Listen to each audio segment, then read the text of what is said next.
The anime starts by introducing us to a high school boy named Kamito. At first, it seems like he lives a typical and boring school life. However, things take an unusual turn when he's attacked by 4 big guys who look like American football players in the hallway. The boy is puzzled about why they tackled him and even more so about why they kidnapped him.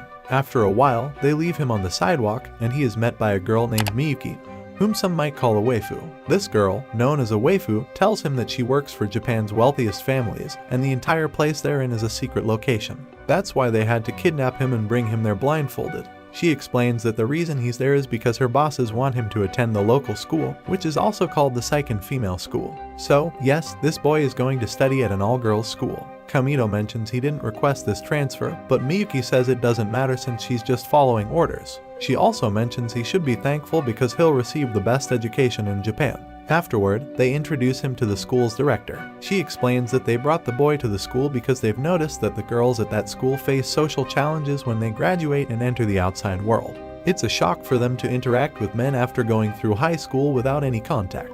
So, they want the boy to be the only male in the high school so the girls, known as waifus, can have some interaction with men. You might wonder why they picked him specifically. Well, here's why. All the girls at the school are wealthy and the main character is not.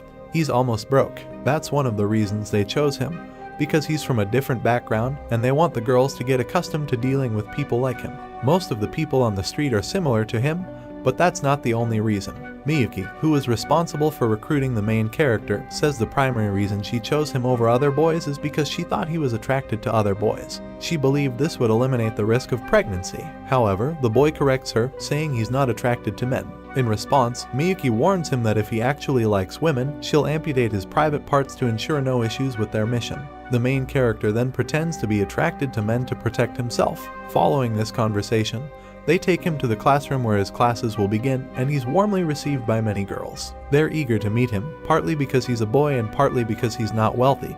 He's what they call a commoner, someone who's not rich, more like lower middle class. In addition to introducing the main character, they also show them a cell phone, explaining that it's a device commonly used by regular people. Everyone is fascinated by it, treating it like a valuable treasure. Afterward, a girl with yellow hair named Ryuko, who happens to be the class leader, decides to return the phone to the main character. However, she doesn't do it in the casual manner that commoners would. Instead, she places the phone in a gift box before returning it. As she's handing over the box, the boy accidentally touches her hand.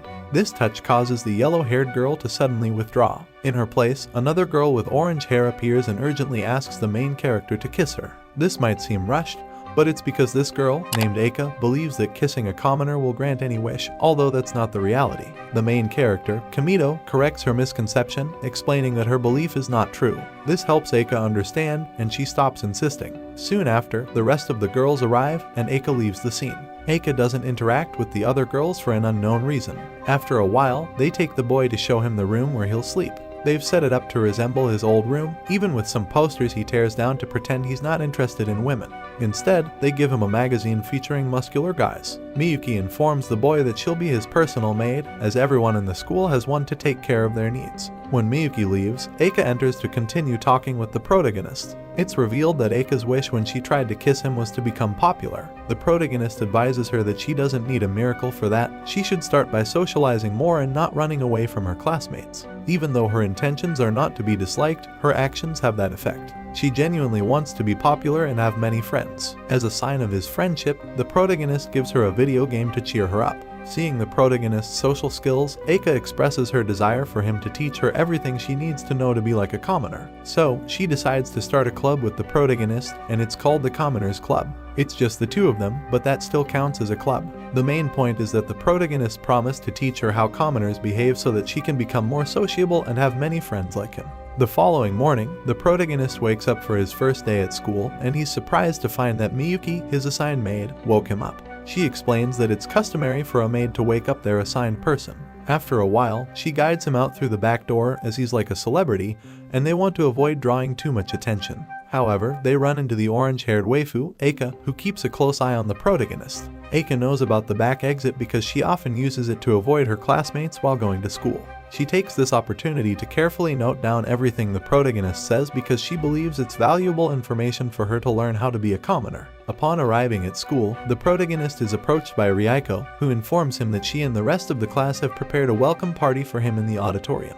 She invites him to go, and Eika is also invited, but she's separated from the group as usual. However, the party is scheduled for the end of the school day, so first, they have to attend their classes. They start with language classes, then move on to sports. During sports, Eika struggles, while the boy excels. After finishing their classes for the day, the waifus take the protagonist to the auditorium where the welcome party will be held. At the party, Miyuki decides to serve the protagonist a bowl of instant ramen, the kind that you can buy for a few cents in stores. Since it's considered food for commoners, the other waifus are fascinated by it and start to admire it. However, out of curiosity, some of the more shameless waifus each take a small portion of the ramen, ultimately consuming what was meant for the boy. In the anime, they don't explicitly state it, but the inconsiderate ones left the protagonist without any food. The only one who didn't end up without food was Eika, as she saved a significant amount of it and ate it secretly on her own.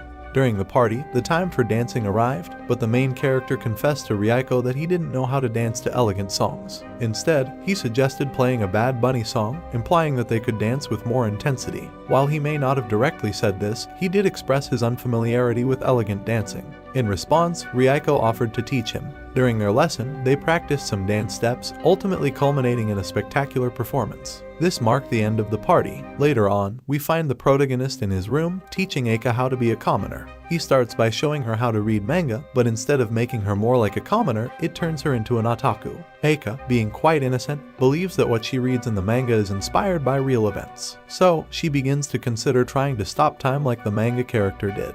What's worse is that the protagonist plays along with this idea. He encourages her to try the spell to stop time, even pretending to be paralyzed. Eika starts to believe the story and thinks she has frozen time. However, when she leans in to kiss him, he has to stop pretending and confess the truth. Sometime later, the blonde waifu is taking a bath, and she unexpectedly encounters the protagonist, who was also undressed. After that embarrassing encounter, the protagonist went to talk to Ryuko in class, mainly to ease the tension. However, Ryuko, having seen the protagonist without clothes, seems to be getting some romantic ideas. Suddenly, she starts talking about weddings and engagements. Yes, it appears that the waifu has developed feelings for him. At a later time, we move on to another day, and once again, the protagonist is woken up by Miyuki. She informs him that essentially, his family has not reported his disappearance because they accepted the school's deal, which involved receiving renovations to their home. After a while, the protagonist goes to his usual classes, and during recess, he notices a blue-haired girl acting strangely. To prevent any further embarrassment, the protagonist decides to take her to his room so that no one sees a naked girl in the courtyard. Out of the blue, the waifu suggests that the protagonist was the one who removed her clothes, even though it's clear that he didn't. Regardless, the protagonist doesn't want her to be without clothes, so he helps her get dressed. They discover that the girl's name is Hakua, and she mentions that she works in a laboratory. The protagonist offers her something to eat, and suddenly, Hakua falls asleep. But don't worry, she wakes up immediately and starts writing and undressing herself. It's quite perplexing because this girl behaves very strangely. Just then, Eika enters the room. To avoid further complications, the protagonist decides to take Hakua to the laboratory where she claimed to work. At the laboratory, it's revealed that Hakua is a child prodigy. At her young age, she's managed to create complex mathematical formulas. It appears that geniuses, like Einstein, can sometimes be a bit eccentric. The protagonist explains that he fed her ramen, which surprises the woman in charge of taking care of Hakua. She notes that Hakua typically doesn't accept food from anyone as she usually eats what's provided in the laboratory. The woman, intrigued by the change she saw in Hakua when she was with the protagonist, shares her observations with her colleagues. Meanwhile, the protagonist is at school and encounters a waifu named Karen, who carries a katana. Karen seems to have emerged from the sewer, and upon seeing the protagonist, she insults him and threatens to kill him. Karen is extremely aggressive and begins attacking the protagonist without apparent reason, other than calling him scum. During one of her attacks, she ends up disrobing everyone. Realizing there's no other way to handle the situation, the protagonist decides to confront her, and during the confrontation, there's a small accident that causes Karen to briefly faint. After waking up, Karen acknowledges her defeat and expresses her willingness to become a disciple of the protagonist. As the protagonist continues to teach the orange-haired girl how to be a commoner, Hakua suddenly appears. After a while, Karen also enters the scene. It seems that ignoring Karen won't be as easy as they thought. Karen states that since she was defeated by the protagonist, she now belongs to him. She expresses her intention to stay with him and do whatever he says. Sometime later, Ryuko and her group of waifus invite the protagonist to another party. However, this party is a bit unusual because Ryuko mentions it will be held in her room. As the protagonist is about to accept the invitation, Eika appears and reminds him that he agreed to give her some commoner lessons. It's actually an excuse to interrupt his conversation with the waifus. Outside, Eika tells him that the party in Ryuko's room seems suspicious and advises him not to go. The protagonist decides to heed Eika's advice and informs Ryuko that he won't be able to attend the party because he has something to do with Eika. Ryuko seems content with this explanation. However, at the party, Ryuko shares with her classmates her conviction that Eika is seeking advice from the protagonist on how to be a commoner. Ryuko reveals that last time Eika went to visit the protagonist in his room, she overheard their conversation. She acts as a bit of a spy, unbeknownst to them. One of her friends suggests that the reason the protagonist and Eika locked themselves in their room is because they might have become a couple. This idea distresses Ryuko, and she screams and insults her friend for even suggesting such a thing. After the protagonist heard Ryuko scream and found out about her depression, he went to visit her. Ryuko welcomed him but was visibly sad. When the protagonist returned to his room, he informed Eika about Ryuko's state. Eika suggested holding a commoner event to cheer Ryuko up and also to win the affection of the other waifus by organizing such an event. Sometime later, the protagonist presents the commoner event, which turns out to be an exhibition on how to be a commoner. The model in charge of the demonstration is Ryuko, as she enjoys being the center of attention. Being the model for the event lifts her spirits, and she gets to share the limelight with the protagonist. For the event, Ryuko dresses as a commoner, behaves like one, and takes the opportunity to apologize to the classmate she yelled at.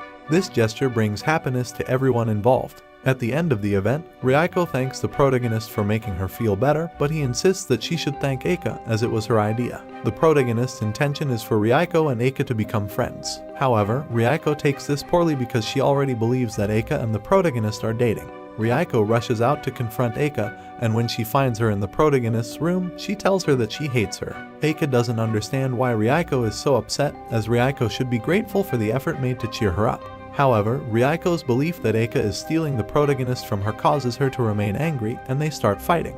The two waifus end up fighting in front of the protagonist until he requests them to stop, prompting them to throw a pillow at his head. Fortunately, this action manages to bring an end to their quarrel. After some time, Ryuko leaves, leaving the orange-haired waifu in the protagonist's bed. During this period, Karen and Hakuo arrive to submit applications to join the Commoners Club. Ryuko also arrives at this moment to deliver her application. So, the club that initially started with just 2 people now has 5 members. Eika protests, stating that she won't allow Ryuko to join the club because they have a history of not getting along.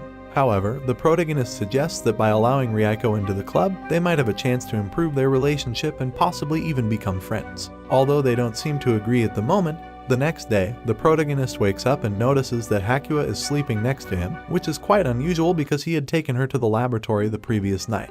However, as we know, this girl has some peculiar quirks. To address her needs, the protagonist decides to prepare breakfast for both of them. While she helps him initially, it doesn't take long for her to become deeply engrossed in developing formulas, and in the process, she starts to undress. Apparently, taking off her clothes is something she does when she's very focused on thinking. After they've eaten and filled their bellies, they engage in conversation about somewhat dull topics. After a while, Kamito decides to take Hakuo back to the laboratory, even though she wanted to stay and live with him.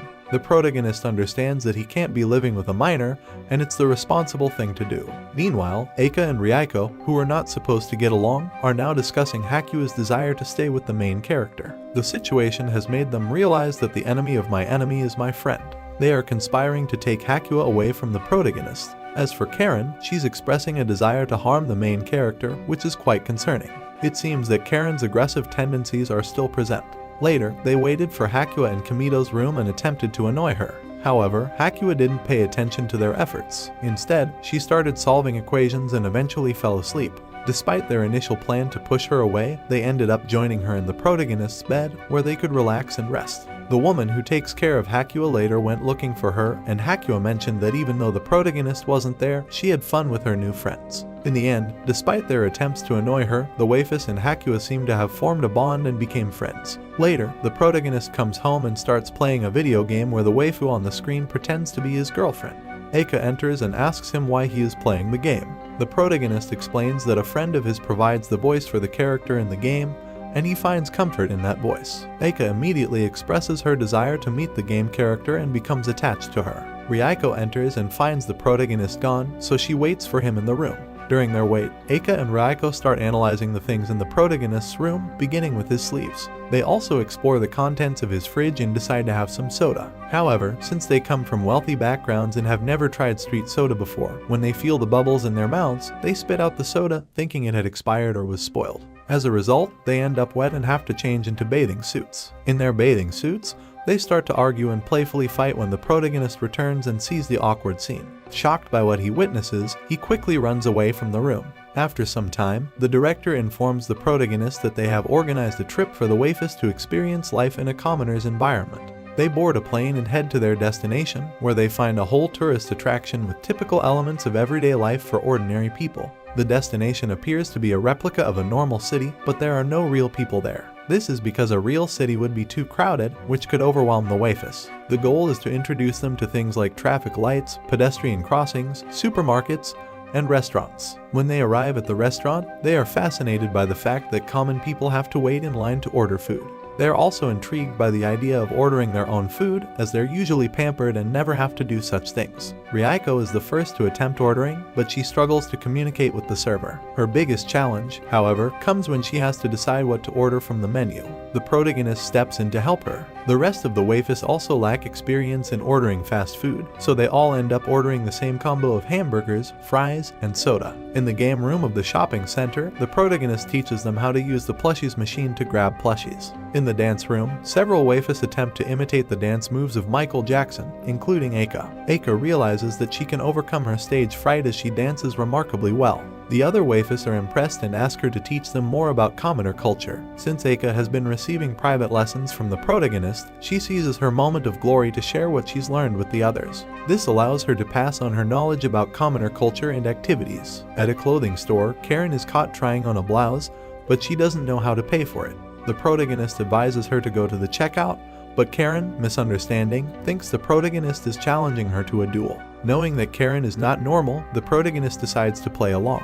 As Karen believes the protagonist is her owner, he takes advantage of the situation to order her to take off her clothes and try on the blouse she wants to buy. Later on, we see that Ryuko and Eika have been paired up to stay in the same room. Eika is busy writing to her new friends and doesn't pay much attention. However, as Ryuko is one of the most popular waifus in school, Eika eventually asks her for advice on how to talk to her friends and become even more popular. Meanwhile, Kamito meets Eika and tells her that since she has successfully made friends, there's no need for her to continue receiving lessons on how to be a commoner. He informs her that he intends to disband the Commoners Club, as Eika could use this time to join other clubs and spend more time with her new friends. Following this, the protagonist goes to the hotel pool, and there he encounters Eika. However, the situation takes an unexpected turn when Eika's friends arrive at the pool. The protagonist has to hide to avoid being seen by them. Unfortunately, he can't hold his breath forever and he eventually faints underwater. Eika rescues him from the water, where he's unconscious and almost lifeless. In this dire situation,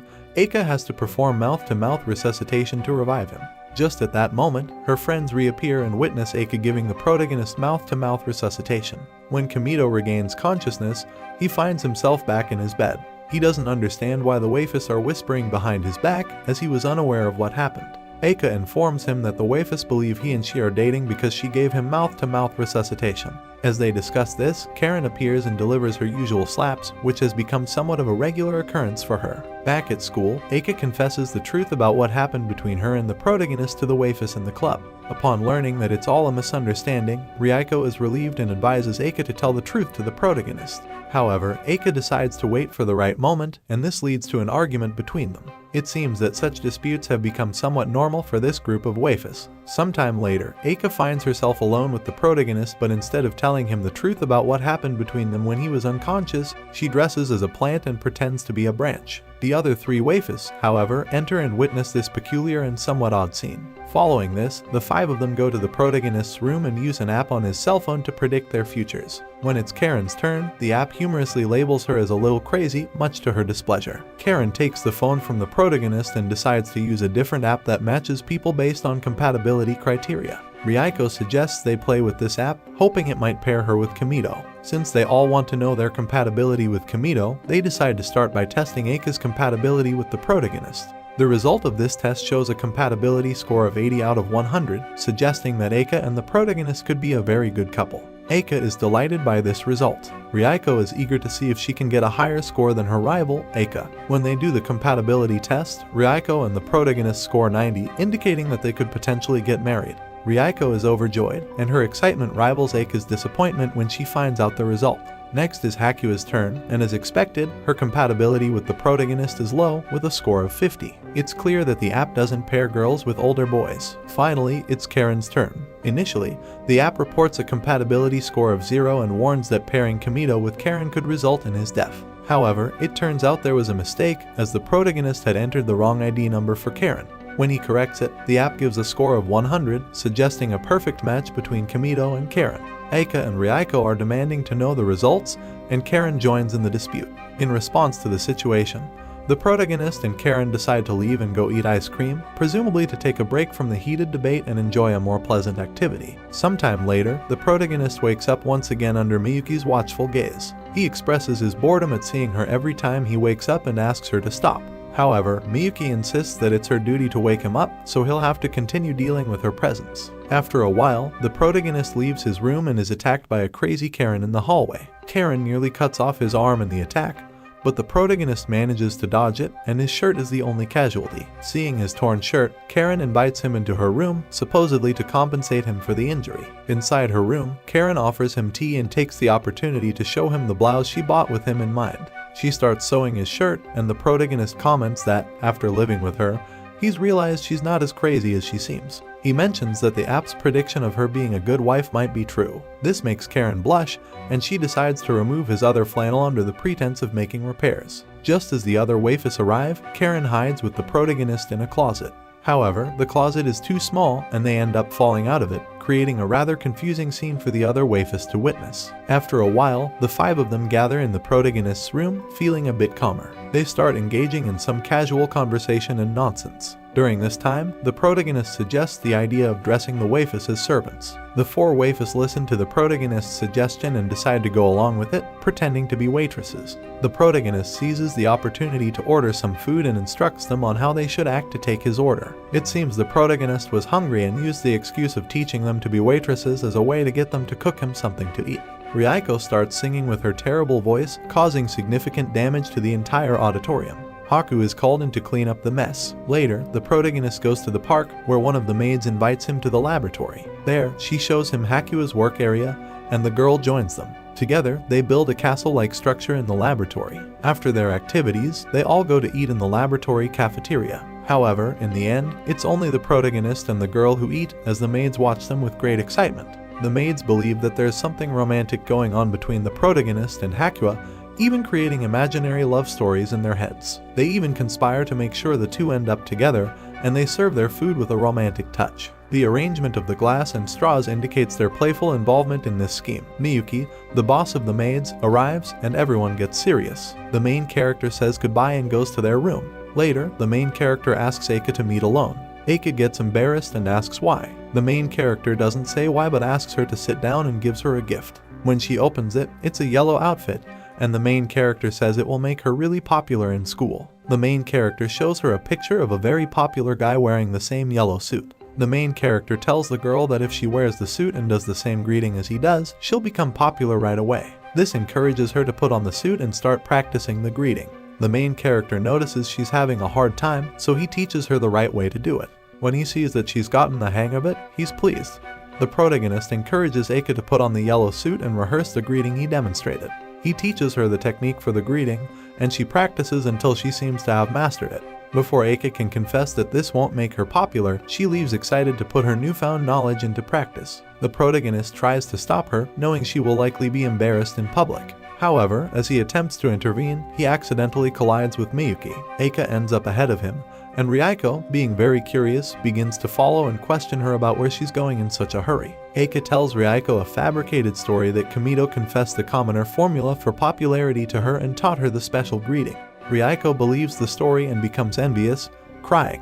Eika decides to help Ryuko learn the greeting in the style of dandy. They practice together, and once Ryuko has learned it, she expresses her intention to tell the entire class. As Kamito continues searching for Eika, He discovers that all the waifus in the school are dressed in yellow and attempting the eccentric greeting. After this, Ryuko overhears the main character talking on the phone, saying he wants to leave school because he misses his male friends. Alarmed, she goes to tell the other girls with the hope of finding a way to make the main character stay. Eika comes up with the idea of acting like men to try and prevent him from leaving. They decide to imitate the only man they know, which is Kamito, but since he has a simple personality, they can't think of any specific traits to replicate.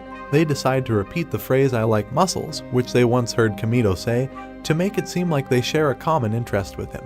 To fully embrace this, they decide to buy a suit with fake muscles, and Eika wins the opportunity to wear it. However, when Eika wears the suit, the others criticize her appearance as it doesn't quite suit her. The waifus, including Eika and Ryuko, visit the protagonist in their unique masculine outfits. When asked by the protagonist why they dress that way, Eika accidentally reveals their true intentions by mentioning the protagonist's supposed intention to leave the school due to missing his male friends. Ryuko also confesses that she heard this from the phone call. The protagonist clarifies that what he said on the phone is not his true intention, and he will continue to stay at the school. Later, Ryuko seizes an opportunity to get closer to the boy by offering to give him private lessons in flower arranging. She knows that the protagonist struggles with this skill, and this allows her to spend more time alone with him. The innocent boy accepts the offer, thinking it will help him improve in that subject. When they later reunite with the other girls, Ryuko tells the protagonist that it's time for them to leave. Eika asks where they are going, but Ryuko says it's a secret, which makes Eika even more curious and eager to spend time with Ryuko. Some mates come in to inform Ryuko that her mother and brother have gone to visit her, but not only her, they also want to see the protagonist. During the meeting with Ryuko's mother and brother, it's revealed that the reason they called the protagonist was to meet the commoner who's sharing a room with their daughter. Ryuko's brother becomes jealous and even threatens the protagonist, expressing his concern about having boys at the school and warning the protagonist not to interfere with his little sister. Ryuko intervenes and convinces her brother to apologize for his behavior. Later in the conversation, Ryuko's mother reveals that they have arranged a fiancé for her, named Satoshi. The protagonist is sent out of the meeting, and he shares his disapproval with the other waifus. He doesn't agree with the idea of forcing rich girls to marry someone they don't even know and is determined to nullify Ryuko's arranged marriage. Ryuko's absence from the Commoners Club has caused the group to lose cohesion,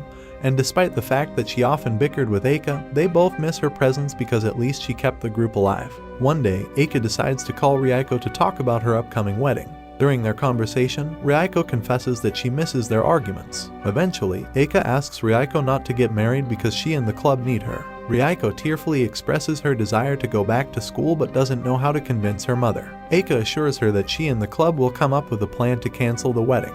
After some time, the club, along with Ryuko's brother, agrees to help in preventing the wedding. To do this, they need to escape from school first because they can't do anything from inside. While trying to escape, they are spotted by Miyuki, who also wants to help rescue Ryuko. Miyuki lets them out, and they all get into a car with Ryuko's brother and some strongmen. They head to the location where Ryuko and Satoshi's wedding is scheduled to take place. In the plan, the initial idea was to send the protagonist, but when Karen sees that there are armed guards, she decides to go first to test her sword skills because she's quite skilled with swords. She manages to eliminate all the security and creates an opening for her companions to pass through. Just then, more reinforcements arrive to block their path, but Karen defeats them as well. Ryuko's brother heads to the door to confront a person who looks identical to Nicholas Majuro, and they have a battle. This distraction is used by the protagonist and the two other female companions to enter the castle. Once inside, they encounter some doors hanging from above that make their progress difficult.